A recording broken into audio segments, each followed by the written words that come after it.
नमस्कार। धार्मिक बातें यूट्यूब चैनल में आपका स्वागत है। गरुड़ पुराण एक ऐसा शास्त्र है जिसके बारे में कहा जाता है कि इस पुराण में अधिकतर बातें मृत्यु से संबंधित दी गई हैं।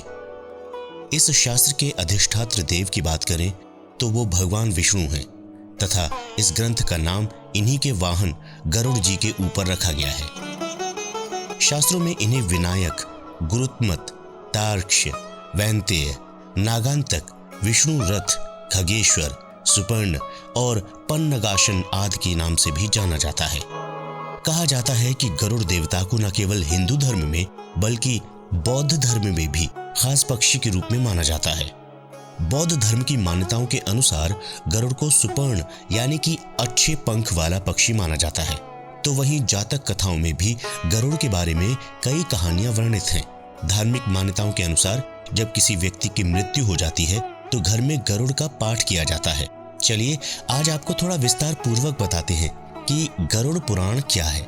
साथ ही साथ जानेंगे कि आखिर क्यों मृत्यु के बाद घरों में गरुड़ पुराण का पाठ किया जाता है। सबसे पहले तो ये जान लेते हैं कि गरुड़ पुराण है क्या। धार्मिक कथाओं के अनुसार एक बार गरुड़ देव ने भगवान विष्णु से प्राणियों की मृत्यु, यमलोक यात्रा, नरक योनियों तथा सदगति के बारे में अनेक गूढ़ और रहस्ययुक्त प्रश्न पूछे। इन प्रश्नों का भगवान विष्णु ने सविस्तार उत्तर दिया। कहा जाता है कि इन प्रश्न और उत्तरों की माला से ही गरुड़ पुराण निर्मित हुआ था। कहा जाता है इस पुराण में व्यक्ति के कर्मों के आधार पर दंड स्वरूप मिलने वाले विभिन्न नरकों के बारे में बताया जाता है।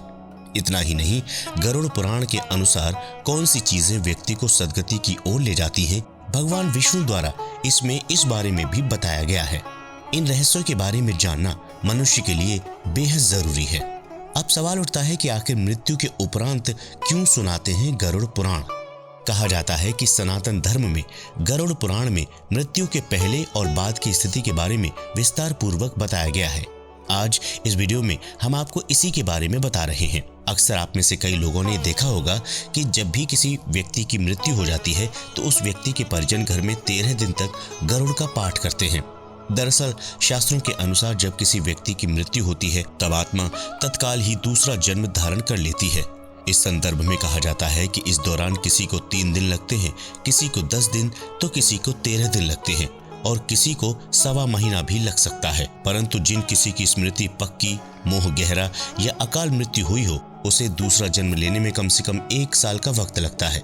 बताया जाता है कि तीसरे वर्ष गया में उसका अंतिम तर्पण किया जाता है। गरुड़ पुराण के अनुसार मृतक व्यक्ति की आत्मा पूरे 13 दिनों अपने परिजनों के बीच ही घूमती रहती है।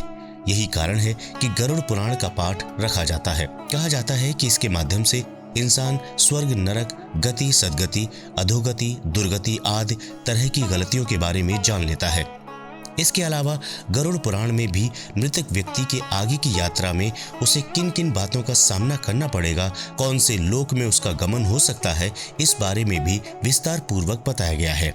इस पाठ को करने का उद्देश्य ये भी होता है कि मृतक के परिजन उसी मृत्यु के माध्यम से ये जान लेते हैं कि बुराई क्या है और सदगति किस तरह के कर्मों से मिलती है, ताकि मृतक के परिजन भी भली भांति जान लें कि उच्च लोक की यात्रा करने के लिए उन्हें कौन से कर्म करने चाहिए।